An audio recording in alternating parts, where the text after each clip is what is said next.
సాయంత్రం 4 గంటలకు రాష్ట్రంలో అనేక ప్రాంతాల్లో అప్రమత్తత సైరన్ మోగింది. యుద్ధం, దాడుల సమయంలో ఎలా వ్యవహరించాలన్న దానిపై కేంద్రం ఆదేశాలతో మాక్ డ్రిల్ జరిగింది. విశాఖ పాత పోస్టాఫీసు కూడలి వద్ద నిర్వహించిన మాక్ డ్రిల్లో క్షతగాత్రులకు ప్రాథమిక చికిత్స, ఆసుపత్రులకు తరలించడంపై అవగాహన కల్పించారు. భవనాల్లో అగ్ని ప్రమాదాల సమయంలో ఎలా వ్యవహరించాలో వివరించారు. అంతకుముందు ఏయూలో డిఫెన్స్ మాక్ డ్రిల్ జరిగింది. ఎన్డీఆర్ఎఫ్ సిబ్బంది, ఎన్సీసీ, ఏయూ విద్యార్థులు సంయుక్తంగా పాల్గొన్నారు. యుద్ధ సమయంలో ఏ విధంగా తప్పించుకుని ప్రాణాలు కాపాడుకోవాలనే దానిపై డీఆర్ఎం కార్యాలయంలో ప్రదర్శన చేశారు. క్షతగాత్రులు, ప్రమాదంలో చిక్కుకున్న వాళ్లను బయటకు తీసుకొచ్చే వేగవంతమైన చర్యలు దాదాపు 40 నిమిషాలు ప్రదర్శించారు.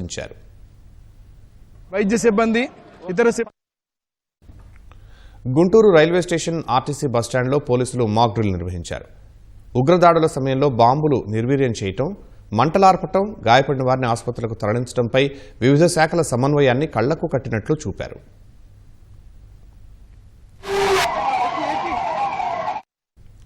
సముద్ర తీర ప్రాంతమైన మచిలీపట్నం, తాళ్లపాలెంలో ఎన్డీఆర్ఎఫ్, ఎస్డీఆర్ఎఫ్ బలగాలు, ఫైర్, కోస్టల్, పోలీస్, రెవెన్యూ శాఖలతో కలిసి మాక్ డ్రిల్ నిర్వహించారు.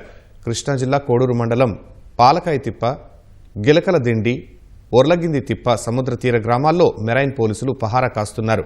తీర ప్రాంత ప్రజలను అప్రమత్తం చేస్తున్నారు. ప్రతి మెరైన్ పోలీస్ స్టేషన్లో 2 డ్రోన్ కెమెరాలతో నిరంతరం పర్యవేక్షిస్తున్నారు. అన్నమయ్య జిల్లా గాలివీడు సోలార్ కంపెనీలో పోలీసులు మాక్ డ్రిల్ నిర్వహించారు. అలర్ట్ సైరన్ మోగిన వెంటనే సురక్షిత ప్రాంతాలకు వెళ్లి తమను తాము సంరక్షించుకోవాలని చెప్పారు. ఒంగోలు రైల్వే స్టేషన్లో ప్రయాణికుల లగేజీలు, రైళ్ల బోగీలను పరీక్షించి ప్రయాణికులను అప్రమత్తం చేశారు. విపత్తు సంభవించినప్పుడు ప్రజలను ఏ విధంగా కాపాడాలో కర్నూలులో ఎస్డీఆర్ఎఫ్ సిబ్బంది వివరించారు. సత్యసాయి జిల్లా పుట్టపర్తి విమానాశ్రయం రైల్వే స్టేషన్లో పేలుడు పదార్థాలను ఏ విధంగా నిర్వీర్యం చేయాలో బాంబ్ స్క్వాడ్ బృందం కళ్లకు కట్టినట్టు చూపింది.